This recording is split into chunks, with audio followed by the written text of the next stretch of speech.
So Mortal Kombat 11 Aftermath is now here, and I have played the story, I streamed it, and I had a really good time. I'm not going to get into my review of the story today, as that will be saved for another video, so what I will be focusing on in this video is talking about the ending of Aftermath and an explanation on what we saw, because we didn't see one ending, we saw two endings. What is going on in the ending? What is going on in the other ending? Which one is canon? Well, stay tuned because we are going to get into it. But first, if you guys are enjoying the Aftermath DLC currently, and if you'd like to support the channel, make sure you drop a big thumbs up on this video as I would very much appreciate it. Also, big disclaimer, there will be spoilers for the story in this video. The last chapters of the story are altered events from the base story from those last chapters. In the base story, all the heroes were on ships and were present on their way to invade Kronika's keep. However, since Shang Tsung, Nightwolf, and Fujin went back in time, all of their actions again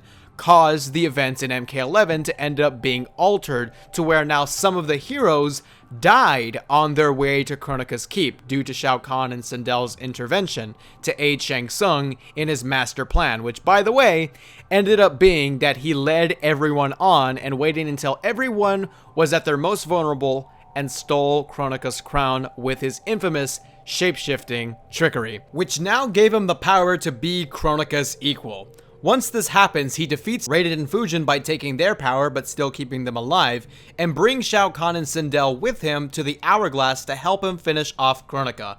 Except, not really. Once they get to just Kronika, Shang Tsung, of course, beamboozles both Sindel and Shao Kahn, killing them both and stealing their souls and power. Shang Tsung at this point seems unbeatable. I mean, having the power of Fujin, Raiden, Shao Kahn, Sindel, I mean, who else is gonna stop him? When there's nothing left, Shang Tsung then proceeds to make his own new era with the Hourglass and the crown now in his possession.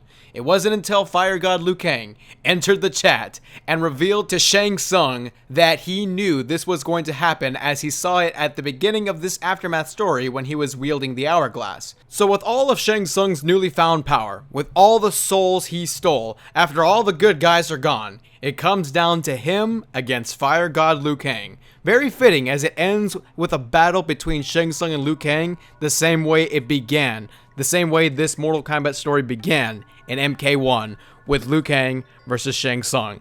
And this time, the player has to, quote-unquote, choose your destiny. So, when you pick Liu Kang's ending is, of course, ending with Liu Kang defeating Shang Tsung, turning him to be part of the Sands of Time, finally leaving him with Kronika's crown.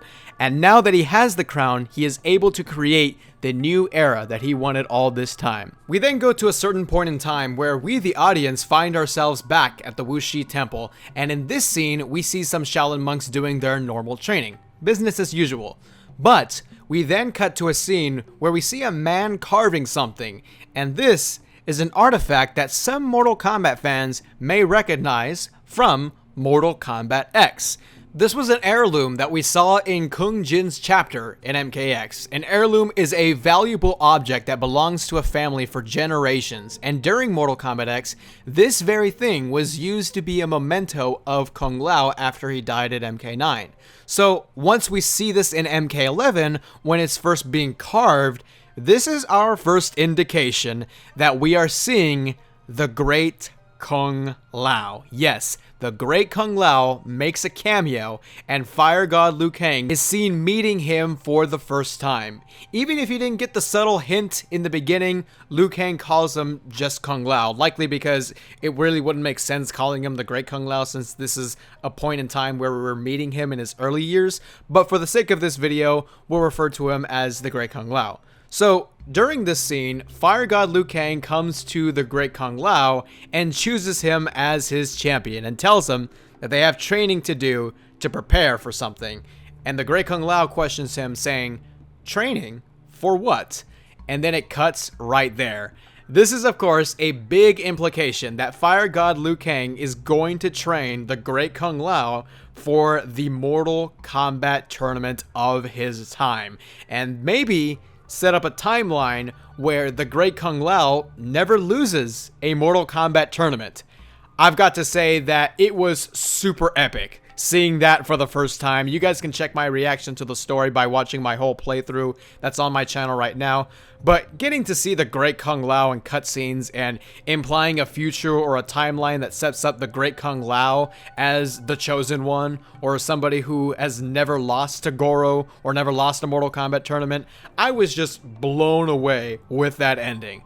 Now, could this mean this is a story we are going to see in MK12, where it's almost sort of a reboot, but it goes back to an era that we're familiar with, an era of the Great Kung Lao? I have no idea, of course. We will see that once the time comes, but I would definitely be interested in it because a lot of fans, hey, remember? We have always talked about, hey, what if we got a game in the era of the Great Kung Lao? What if we got a side game or a mini game or a comic? Well, guess what? MK11 gives you that idea, and although it may lead to nothing, I would be very happy with just this. So that was Liu Kang's ending. What about Shang Tsung's ending? Well, if you choose Shang Tsung's ending, Shang Tsung, of course, ends up killing Fire God Liu Kang, and if he wasn't already OP enough, he steals his soul and power as well, and then finally gets to create his new era. This one isn't as huge as Liu Kang's, but it still has some big outcomes. As a result of getting to create his new era, Shang Tsung appears to make himself as the only Titan who exists, pretty much ruling the entire universe. Additionally, Fujin and Dark Raiden now seem to be servants of the seemingly lone Titan Shang Tsung and are now perpetrators for him to go and invade the realms to succumb to Shang Tsung's will. And according to Raiden, Earthrealm, Netherrealm, and Outworld are now under Shang Tsung's control, in that the Order Realm, or Sado, and Chaos Realm are next, ending with Shang Tsung saying, "It has begun." Again, not as cool as the Liu Kang ending. It's kind of the typical bad guy ending story you would see, but I still think it's pretty cool. Now, what I am interested in is if NetherRealm is going to do another story expansion for a Season 3 of some sorts for MK11, where it actually follows this bad ending. The reason I say this is because the name drop Chaos Realm and Order Realm, we all know that's where Havik is from. Havik is from the Chaos Realm and Hotaru is from the Order Realm, or Sado. And we did get a small reference to Havik during MK11 Aftermath story, where they were fighting Garrus and Shang Tsung sends Garrus to the Chaos Realm, where Shang Tsung says that Havik will keep him entertained. So I wonder, what's going on there? Garrus is meeting Havik. We get teases of them and we aren't going to see them in the future? Come on, man, give us Havik. So the big question is, which ending is canon? To me, I feel like the Liu Kang ending is canon, but we can never know fully until they start their new game or they start another story expansion for a Season 3 of some sorts for MK11. The reason I believe Liu Kang's ending is canon is because this entire story was kind of ending with the bad guys winning a lot and a lot and a lot, and then the hero comes to save the day. I don't think it would end on the bad guys winning. I don't think we would ever get a Mortal Kombat story where Shang Tsung beats Liu Kang as the final entry to the Mortal Kombat franchise or to the final entry of this era. I don't think I could see that happening, and frankly, I don't want that to be the case.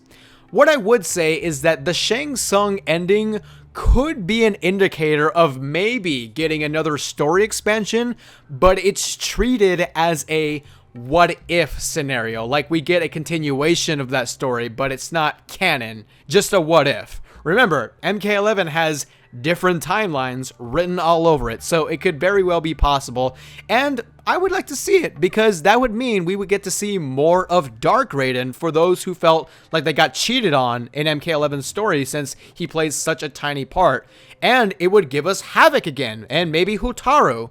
Whatever it is they decide to do, we will just have to wait and see. But now the question goes to you. Which ending do you think is canon? Which ending do you like better? And what did you think of the new story mode? Leave your thoughts in the comments below.